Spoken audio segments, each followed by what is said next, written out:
کہ اللہ تعالیٰ فرماتا ہے کہ تمہیں خواہشات کی لذتوں نے دیوانہ بنایا ہوا ہے، تمہیں دنیا کی لذتوں نے دیوانہ بنایا ہوا ہے، اور ان دنیا کی لذتوں میں سب سے پہلے عورت ہے، اور اس میں کوئی شک نہیں ہے کہ اس دنیا کی سب سے خوبصورت چیز عورت ہے۔ اور ایک آپ کو اپنا تجزیہ بتاؤں کہ دنیا پھری اور پھر کبھی جنگل، کبھی عرش، کبھی فرش، میں جو شعر پڑھا کرتا ہوں، کبھی عرش پر، کبھی فرش پر، کبھی ان کے در، کبھی در بدر، کبھی عاشقی تیرا شکریہ میں کہاں کہاں سے گزر گیا۔ دنیا میں انسان کے علاوہ جتنے نر ہیں وہ بہت خوبصورت اور مادی انتہائی تھکی ہوئی، چوڑی۔ مور دیکھا ہے؟ مور نر دیکھا ہے؟ کیا اس کے پر، کیا اس کی شان، کیا اس کا حسن، اور مور نہیں ویکھی مری ہوئی چوئی دی طرح۔ گھوڑے کو دیکھو، میرے والد صاحب گھوڑے رکھا کرتے تھے، تو ہم چھوٹے چھوٹے ہوتے تھے تو جو نر گھوڑے ہوتے تھے ایسے ان کا سر اٹھتا، اور گھوڑیاں ہی کرتی ہوتی تو ساری، حتیٰ کہ چوہا بھی سونا ہوتا ہے چوئی نر۔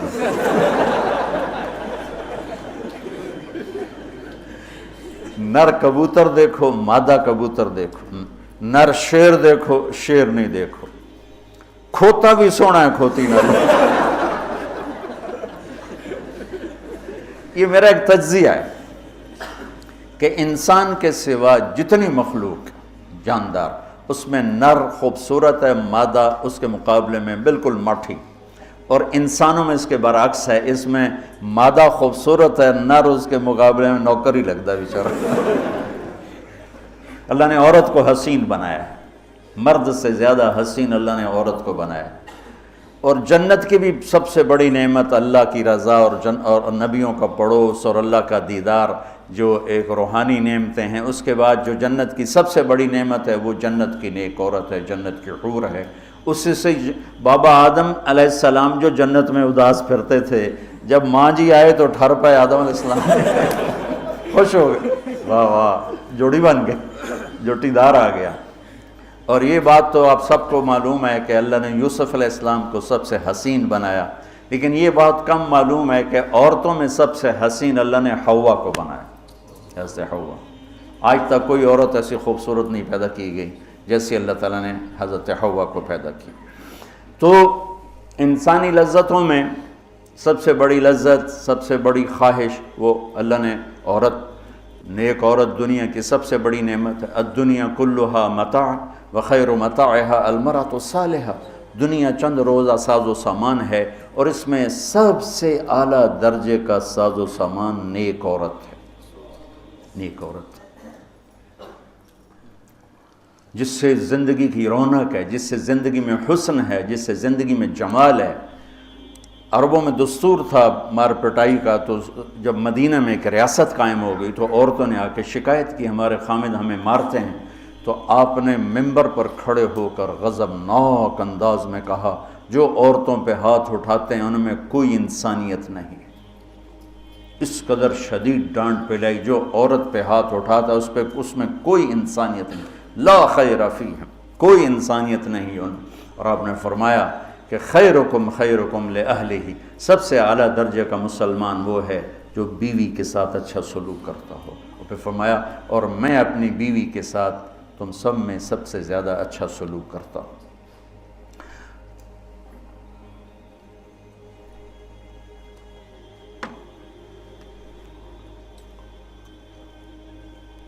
آپ نے 9 گھر آباد کیے،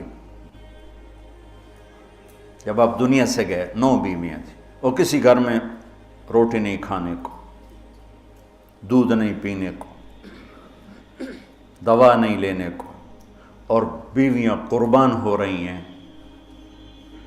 صدقے واری جا رہی ہیں۔ کس بات پر؟ آپ کے اخلاق، آپ کا حسن سلوک، آپ کا اظہار محبت، آپ کی رواداری، آپ کا انصاف، آپ کی دلداری۔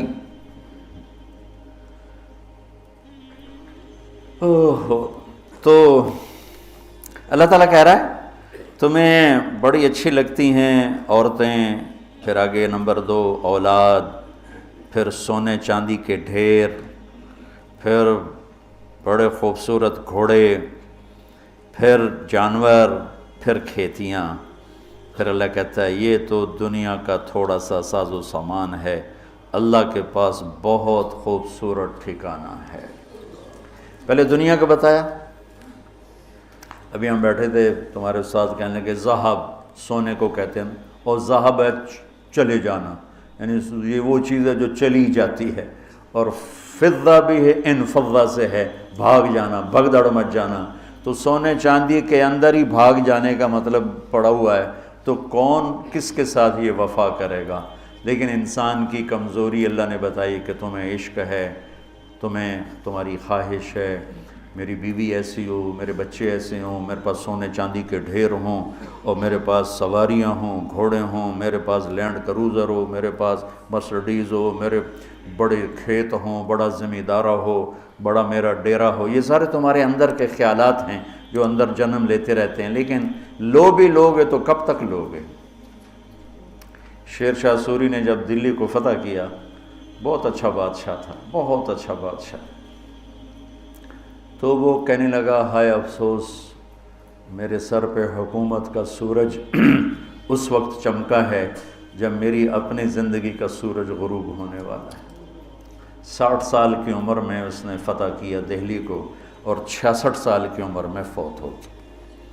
تو یہ ساری چیزیں کسی کو مل جائیں، پیدائشی طور پر مل جائیں، وقت کتنا ہے؟ 60 70. زیادہ بوڑھا ہو جائے تو اولاد ہی تنگ پہ جانا. مولانا صاحب دعا کرو ابا جی نو خیر ہو جاوے، یعنی ہوں ٹر جاوے، ماں جی تے رحمت ہو جاوے. لیکن اب اولاد سے خود سنا ہے یہ دعا کرو ماں جی سوکھے ہو جاؤں، مطلب مر کے مگرو لے جاوے. اولاد موت کی دعائیں مانگتی. تو اب اللہ اس کے تقابل میں لاتا ہے قل اُنَبِّئُكُمْ بِخَيْرٍ مِّن ذَلِكُمْ. انبئ کا مطلب ہوتا ہے بار بار بتانا. لگا کہ جو تمہیں نظر آ رہا ہے اس سے تو تم اثر لے رہے ہو، میں تمہیں بار بار بتاؤں گا، پوری جنت کو قرآن میں پھیرا دوں گا، کبھی یہاں کبھی وہاں، کبھی یوں کبھی یوں، کبھی نہر، کبھی باغ، کبھی حور، کبھی سونا، کبھی چاندی، کبھی لباس، کبھی کھانے، کبھی اپنی رضا، کبھی زندگی کا ابدی سرمدی ہونا. انبئ بار بار تمہیں میں جنت بتاؤں گا. اللہ کے فضل سے بر صغیر میں جنت سب سے پہلے اللہ نے میری زبان سے کہلوائی، ورنہ کسی بڑے سے بڑے علامہ خطیب نے جنت کو نہیں کھولا تھا. سب سے پہلے جنت اللہ نے میرے ذریعے سے چلوائی. اور وہ بھی ایک عجب میرے رب کا نظام تھا. ہم نے بھی پڑھی تو نہیں تھی، نہیں ہمیں پڑھائی گئی تھی. جنت کے ابواب چلوائی، تیز گام چل رہی تھی، نہ پڑھنے والے کو پتہ نہ پڑھانے والے کو پتہ. تو میں سال لگا رہا تھا، 80 81 میں نے سال لگایا جماعت میں. تو فروری کا مہینہ تھا اور ہماری گجراں والے تشکیل تھی، اور کویت کا ایک عرب میرے ساتھ تھا، اکرم اس کا نام تھا. اصل کہیں وہ ترکی تھا لیکن نسلوں سے آباد تھا. تو مجھ سے ایک دن کہنے لگا تو نے حادی الارواح الی بلاد الافراح یہ پڑھی ہے؟ یقین مانو. میں نے کہا یہ کیا ہوتا ہے؟ وہ نام عجیب ہے نا، حادی الارواح الی بلاد الافراح. حادی وہ حدی سے ہے، یحدو سے، وہ جو اونٹ کے لیے حدی ہوتی تھی نا، اونٹ کے لیے نغمہ ہوتا تھا، اونٹ تیز ہوتا تھا، تو روحوں کا وہ نغمہ جو انہیں خوشیوں کے شہر کی طرف لے جائے. مجھے پہلے سمجھ میں نہیں، میں نے کہا کیا کہہ رہے ہو، یہ کیا ہے؟ کہنے لگا کتاب ہے. میں نے کہا اچھا کتاب کس کی؟ کہا ابن القیم کی. میں نے کہا میں نے تو آج نام سنا ہے. کہا میں واپس تمہیں چلتے ہیں نا رائمنڈ، تو میرے وہاں پڑی ہے امانت میں تمہیں دوں گا. تو ہماری 10 دن کی تشکیل تھی، ہم واپس آئے تو اس نے مجھے وہ کتاب پکڑائی. میں نے اس کو پڑھنا شروع کی. سب سے پہلے میرے رونگٹے کھڑے ہوئے کہ یا اللہ اتنا بڑا تیرا مہمان خانہ، اور ہمیں سوائے لفظ جنت کے علاوہ معلوم ہی نہیں کہ وہ کیا دولت ہے، کیا خزانہ. تو کس طرح ہم دنیا سے بے رغبت ہوں گے، کیسے غلط عورتوں کے پھندوں سے بچیں گے، کیسے دنیا کی چمک دمک سے ہم بچیں گے جب تک ہمارے سامنے جنت کی رونق نہ ہو. جنت ایک نوجوان کہنے لگا اللہ حوروں کا لالچ کیوں دیتا ہے؟ میں نے کہا زنا کو روکنے کے لیے کہ لوگ شادی کر کے بھی زنا نہیں چھوڑتے ہیں. تو اللہ تعالیٰ نے کہا پاک دامن ہو جا، میں نے تیرے لیے جنت کی خوبصورت لڑکیاں تیار کر کے رکھی ہیں. وَزَوَّجْنَاهُمْ بِحُورٍ عِينٍ، اور ہم خود تمہارا نکاح کریں گے جنت کے حوروں کے ساتھ. اللہ نکاح پڑھے گا. سبحان اللہ.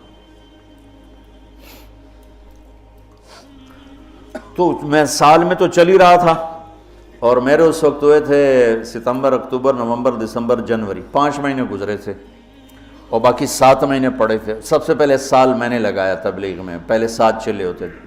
میں نے جنت کو شروع کیا، پڑھتا اور بولتا. جماعتوں میں تو پھر رہے تھے، ادھر پڑھنا ادھر بولنا، ادھر پڑھنا ادھر وہ سارا ایک دم میری ہوا جو شہرت کی ایسے ہوا کی طرح میرا نام پھیل گیا کہ کبھی کسی نے جنت سنی نہیں تھی. وہ کہا ہم نے تو 50-70 سال عمر ہے، کوئی کہ 80 سال عمر ہے، کوئی کہ میری 50 سال عمر ہے، میری 60 سال عمر ہے، میں نے زندگی میں کبھی جنت کو نہیں سنا، میں نے پہلی دفعہ آپ سے جنت کو سنا. تو وہ جو میں پہلے مشہور ہوا لوگوں میں، وہ جنت کی وجہ سے کہ جنت کو میں نے بیان کرنا شروع کیا. سارا 1000 آیات ہیں جنت اور جہنم پر، اور کوئی بیان ہی نہیں کرتا. کون ہم مرنا چاہتا ہے؟ کون غربت چاہتا ہے؟ کون بیماریاں چاہتا ہے؟ کون دکھ چاہتا ہے؟ ہر ایک چاہتا ہے کہ ایک آئیڈیل لائف ہو، آئیڈیل گھر ہو، ایک خوبصورت زندگی ہو. تو اللہ نے کہا میں نے چھپا کے رکھی ہے، اب تھوڑے دن میری مان لو، پھر تم آ جاؤ، پھر دیکھو میں تمہیں کیسے دیتا ہوں. تو قل انبئکم بخیر من ذالکم، میں تمہیں یہ یہاں کی عورت، یہاں کی اولاد، یہاں کا سونا چاندی، یہاں کے گھوڑے، یہاں کی سواریاں، یہاں کی لینڈ کروزریں، یہاں کے جانور، یہاں کی زمینیں جائیدادیں تو تم دیکھ رہے ہو، تمہیں ایک اور جہان بتاؤں؟ ایک اور جہان بتاؤں؟ یا اللہ کون سا ہے؟ قل الذین اتقوا، وہ سب کے لیے نہیں ہے، وہ ان کے لیے ہے جو میرے یار بنیں گے، جو مجھ سے دوستی لگائیں گے. سب کے لیے نہیں ہے، یہ وہ ہیں جو میرے یار بنیں گے. للذین اتقوا، یہ ہمارے دیہاتی کہتے ہیں اللہ آپ پہ بشکش، اور یہ زیادہ پڑھے لکھے لوگ کہتے ہیں یہ ایم ہی ہمیں ڈرائی رکھتے ہیں، کچھ بھی نہیں ہے. تو ایسی بات نہیں ہے. اللہ تعالیٰ نے حسین اور یزید میں فرق کرنا ہے. رات کو شراب پینے والا اور رات کو نماز پڑھنے والا برابر ہو جائے گا. میرے نبی کے نواسے نے جان کیوں دے دی، نسل کیوں ذبح کروا دی؟ اگر یہی فیصلہ ہونا ہے کہ رات کو ناچنے والی، رات کو رونے والی برابر ہو جائیں، رات کو پوڑی بیچنے والا، شراب بیچنے والا، اور صبح سے شام تک حلال کمانے والا، تھک کے گھر جانے والا، اللہ ان کو برابر کر دے گا. سچ بولنے والا، جھوٹ بولنے والا برابر ہو جائیں گے. نماز پڑھنے والا، نہ پڑھنے والا برابر ہو جائیں گے. سود کھانے والا، حلال کھانے والا برابر ہو جائیں گے. تو پھر کربلاؤں کا مقصد کیا ہے؟ پھر تو ساری کربلاؤں کی تاریخ ختم ہو جاتی، ختم ہو جاتی، انسانیت نام کی کوئی شے نہیں رہ جاتی. تو میرے رب نے وَامْتَازُوا الْيَوْمَ أَيُّهَا الْمُجْرِمُونَ کا اعلان کیا ہے. ام نجعل المتقین کالفجار افنجعل المسلمین کالمجرمین ما لکم کیف تحکمون. تو قرآن بتا رہا ہوں، سورہ کیا نون القلم، کہ تمہارا دماغ خراب ہو گیا ہے کہ میں فرما بردار اور نافرمان کو ایک جیسا ڈیل کروں گا. تمہارا دماغ خراب ہو گیا. ایک آدمی رات کو زنا کر رہا ہے، ایک مصلی پہ بیٹھا رو رہا ہے، ان دونوں کو اللہ برابر کر دے گا. تو للذین اتقوا، ہم نے ایک بڑا اسپیشل پروگرام، پیکج، لیکن ہے تقوی والوں کے لیے. اچھا تقوی والا بننا کوئی مشکل کام ہے؟ یہ کوئی ایسی آسمانی چیز ہے، آفاقی چیز ہے؟ قرآن کا پہلا صفحہ دیکھو، کتنا آسان کام ہے تقوی والا بننا. ہدی للمتقین، یہ ہدایت ہے تقوی والوں کے لیے. کون ہوتے ہیں؟ الذین یؤمنون بالغیب، جو غیب پہ ایمان لاتے ہیں. تو ہم سب غیب پہ ایمان لائے ہوئے ہیں نا. وَيُقِيمُونَ الصَّلَاةَ، اور نماز پڑھتے ہیں. تو ہم نماز پڑھتے ہیں نا. وَمِمَّا رَزَقْنَاهُمْ يُنْفِقُونَ، جو ہم نے دیا ہے اس میں سے خرچ کرتے ہیں. تو وہ خرچ کرتے تو ہوگے نا، مولوی ہوتا تو بخیل ہے. تو چلو کوئی تھوڑا بہت تو خرچ کرتے ہوگے نا. وَالَّذِينَ يُؤْمِنُونَ بِمَا أُنزِلَ إِلَيْكَ، جو قرآن پہ ایمان لائے. وما انزل من قبلک، جو تورات زبور انجیل پہ ایمان لائے، بتاؤ اس میں سے کون سی مشکل ہے؟ ایمان لانے میں پھر ساری شرطیں آ جائیں گی نا۔ یہ کہا جا سکتا ہے یہ کیسا تقوی ہے، روزے کا ذکر ہی نہیں، زکوٰۃ کا ذکر ہی نہیں، حج کا ذکر ہی نہیں، تو والذین یؤمنون بما انزل الیک، جو قرآن پہ ایمان لائے تو زکوٰۃ بھی دینی پڑے گی، حج بھی کرنا پڑے گا، سچ بھی بولنا پڑے گا، جھوٹ بھی چھوڑنا ہوگا، حرام بھی چھوڑنا ہوگا، وہ تو سارا اس میں آ گیا۔ تو للذین اتقوا، تقوی والا کوئی آفاقی ہو تسی تو جو بڑے تقوی والے ہو، ارے بھائی ہر مسلمان بڑی آسانی سے تقوی والا بن سکتا ہے، چند تو چیزیں ہیں، کر لو تو تقوی آ جائے گا۔ چلو ٹائم ختم ہو گیا، پھر جنت کل بتائیں گے۔ اللہم لک الحمد کما انت اہلہ، فصل علی محمد کما انت اہلہ، وفعل بنا ما انت اہلہ، انک اہل التقوی و اہل المغفرہ۔ میرے مولا یہ تیرا گھر جو تو نے بنایا ہے، سجایا ہے، ہمارے بھی نصیب فرما دے، اور یا اللہ تو نے جو اس دنیا میں شیطان کے پھندے بتائے ہیں، ہمیں ان پھندوں سے نجات عطا فرما۔ ہم بڑے کمزور ایمان والے ہیں میرے آقا، ہماری اتنی طاقت نہیں کہ شیطان سے لڑ سکیں، ٹکر لے سکیں، تو اپنے حبیب کے صدقے ہمیں شیطانی پھندوں سے بچا، اور ہمیں اپنا بنا، تقوی والا بنا، زہد والا بنا، انابت والا بنا۔ ان سارے بچوں کو ہمارے لیے زاد راہ بنا، سرمایہ آخرت بنا، اور انہیں ہادی و مہدی بنا، اور ہمارے سارے اداروں کو قبول فرما، ہماری ضرورتوں کو اپنے غیب سے پورا فرما، اور جتنے لوگوں نے، بندوں نے، بندیوں نے، مردوں نے، عورتوں نے ہمارے ساتھ ہاتھ اٹھائے ہوئے ہیں، ان سب کی جھولیوں کو بھر دے میرے مولا۔ سب کے دکھڑے ہیں، سب کے شکوے ہیں، سب کے پریشانیاں ہیں، اپنے فضل و کرم سے ان مبارک راتوں کی طفیل سب کی جھولیوں کو بھر دے میرے آقا، سب کو خوشیاں دے دے، غم ان کے سمیٹ لے، خوشیاں ان کے گھروں میں بھر دے، ڈال دے۔ یا اللہ جس کے جو مسائل ہیں، کوئی معاشی مسائل ہیں، کوئی بیوی کو مسائل ہیں، کوئی خامد کے مسائل ہیں، کوئی اولاد کے ہیں، کوئی اپنے رشتوں ناتوں کے ہیں، کوئی کاروباری ہیں، سارے مسائل حل فرما دے، اور ہمیں یا اللہ آسانی والی، عافیت والی زندگی دے، اور آسانی والی واپسی مقدر فرما، ایمان کے ساتھ، اپنی رضا کے ساتھ، برحمت ہے۔